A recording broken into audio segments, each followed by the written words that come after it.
آپ کے خیال میں نواز شریف صاحب کی واپسی پہ سب سے بڑا چیلنج کیا ہے؟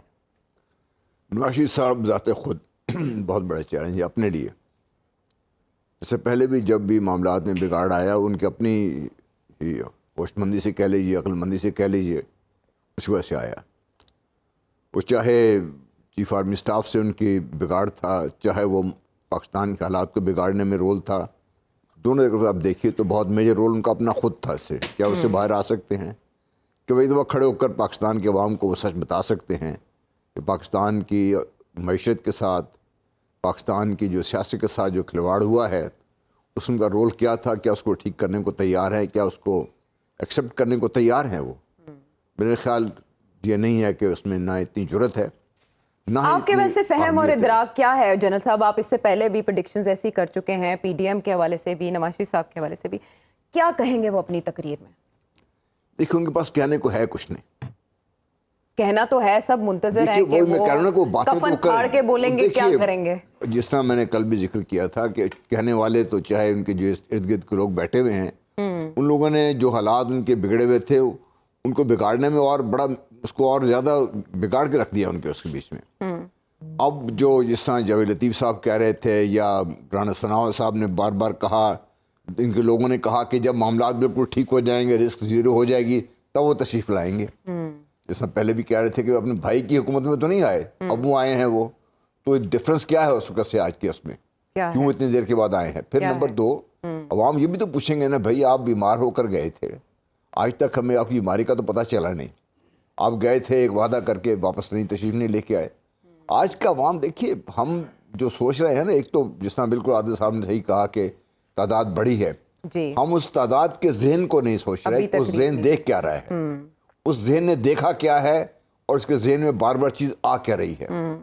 ٹھیک ہے, اب میں بار بار کہہ چکا ہوں ایسے. دیکھیے آپ نے بے صاحب پنجابی یونیورسٹی بنا دی ہیں, پورے پاکستان میں یونیورسٹی کی بھرمار ہے. ٹھیک ہے, ڈگریاں آپ کو کھلے عام مل رہی ہیں, بک رہی ہیں, مل رہی ہیں آپ کو. ہر ڈگری آپ کو 7 سے 8 لاکھ 9-10 لاکھ میں ملتی ہے. ڈگری کے بعد نوکری کیا ملتی ہے آپ کو اس میں.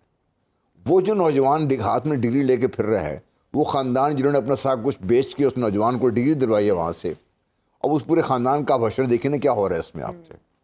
ٹھیک ہے, تو میں کہہ رہا ہوں کہ بھئی ہم جو اوور آل ایک جو انوائرمنٹ پاکستان کی ہے وہ آج کی وہ نہیں ہے کہ جو لیٹ سے 2007-8 میں تھی جب تشریف لے کے آئے تھے. ٹھیک ہے, نمبر 2 یا اس سے پہلے کی تھی جو ہم بات کر رہے ہیں اس میں.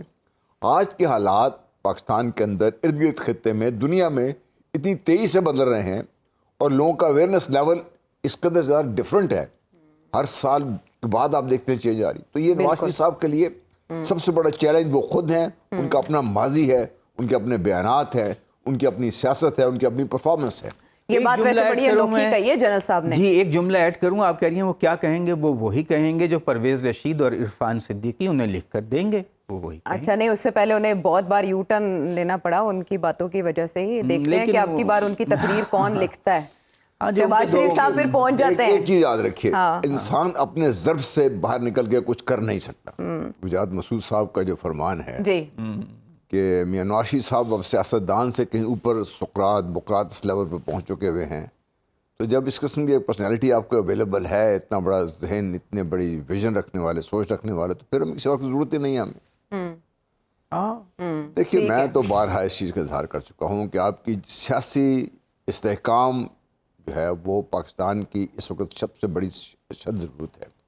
اس کے ساتھ جو آپس میں ہمارے جو ہر لائنز پہ ہم بڑھ چکے ہوئے ہیں نا پاکستان میں, جو پولرائزیشن ہے اس قدر زیادہ ہو چکی ہوئی ہے.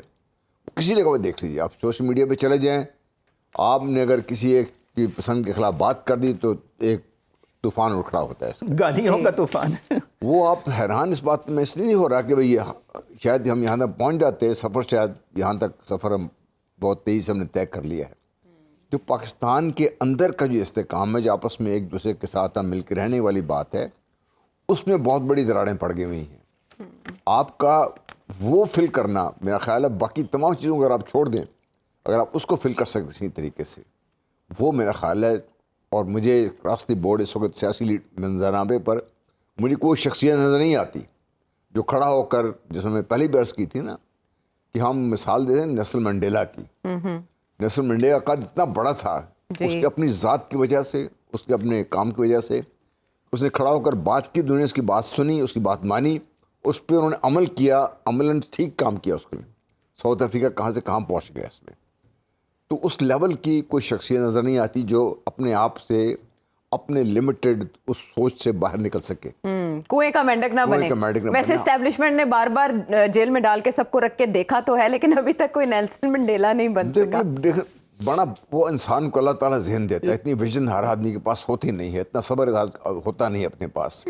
وہ کسی کی بات کریں نا، اب جب بھی آپ سیاسی بیانات دیکھتے ہیں، لوگوں کا آپ ایٹیچیوڈ دیکھتے ہیں، کو آپ بات چیت دیکھتے ہیں، بات کہاں پہ ہے؟ میں، میرا، اس سے بات نہیں ہو رہی کہیں بھی. آپ مجھے دیکھیے بھی، نواز شریف تشریف لا رہے ہیں، باقی لوگ بھی یہاں لیڈرشپ موجود ہے پاکستان میں. پاکستان کی بہتری کے لیے کون کیا پلان لے کے آیا مجھے یہ تو بتایا نا آج تک. اچھا، مجھے نہیں پتہ چلا. اچھا جنرل صاحب یہ بتائیں، پاکستان کی بہتری کے لیے پلان، اب یہ تو 75 سال سے اوپر کی بات ہو گئی، پتہ نہیں کب ان چیزوں کا جائزہ لیا جائے گا کہ کس نے کیسی کیسی پالیسیز کس مقصد کے لیے بنائی. یہ نگران حکومت کی جو سیاسی ملاقاتیں ہیں اس کا مقصد کیا ہے؟ یہ اپنے اون پہ کر رہے ہیں؟